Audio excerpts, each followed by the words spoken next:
नमस्कार, जी TV news मराठीमध्ये आपलं स्वागत. मी विलास महाले. जाचा कटी लादल्यामुळे मनरेगा योजना ठप्प झाल्याचा आरोप आज शेतकरी वर्गातून करण्यात येत आहे. मनरेगा योजनेच्या जाचाकटी रद्द करून शेतकऱ्यांना दिलासा देण्याची मागणी करण्यात आली. यवतमाळ जिल्ह्यातील घाटांजी पंचायत समितीचे गटविकास अधिकारी यांना मनरेगाबाबत निवेदन देण्यात आलं. मनरेगा योजनेतून मंजूर झालेल्या विहिरीचे काम हे जाचाकटीमुळे रखडले असल्याचा आरोप हा शेतकरी वर्गातून करण्यात येत आहे. बांधलेल्या विहिरीचे पैसे तसेच मजुरांना सुद्धा मजुरीची रक्कम मिळत नसल्याची ओरड होत आहे.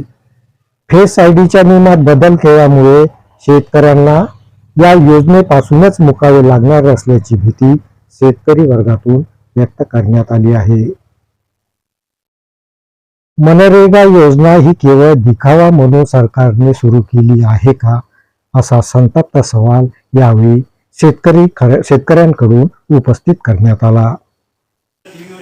आज माननीय मुख्यमंत्री महाराष्ट्र राज्य यांना आम्ही पंचायत समिती घाटंजी मार्फत निवेदन सादर केलेलं आहे की यवतमाळ जिल्ह्यात मनरेगा अंतर्गत ज्या शेतकऱ्याच्या सिंचन विहिरीचे कामं चालू होते ते कामं पूर्णतः ठप्प पडलेले आहेत.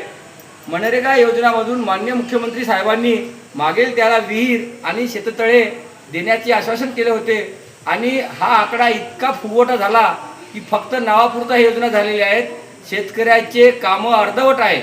मे महिना जवळपास आलेला आहे तरी शेतकऱ्यांचे कोणतेही कामं चालू नाहीत, मस्टर निघत नाहीत. ज्याचे बांधकाम झालेले आहेत त्या शेतकऱ्यांचा 1 वर्षापासून निधी त्यांना मिळालेला नाहीत. ज्या मजूर वर्ग त्या कामावर गेले होते त्यांचा सुद्धा आज 5 महिन्यापासून कोणतेही पेमेंट नाही. फक्त हे योजना नावापुरतीच आहे का? शासनाने शेतकऱ्याची दिशाभूल केलेली आहे का? शेतकऱ्याची जर दिशाभूल झालेली असेल तर शेतकरी जर उद्या एखाद्या शेतकरी आत्महत्या केला तर याचा परिणाम किंवा याचं दुष्परिणाम जे होईल शासनाला शासनाला जबाबदार राहील. कारण की शेतकऱ्यांनी आपल्या शेतीतले कामं करण्यासाठी बांधकाम करण्यासाठी सावकाराकडून कर्ज घेऊन 1 महिन्यात पैसे मिळेल 2 महिन्यात पैसे आशेपायी पूर्णतः तो हताश झालेला आहे.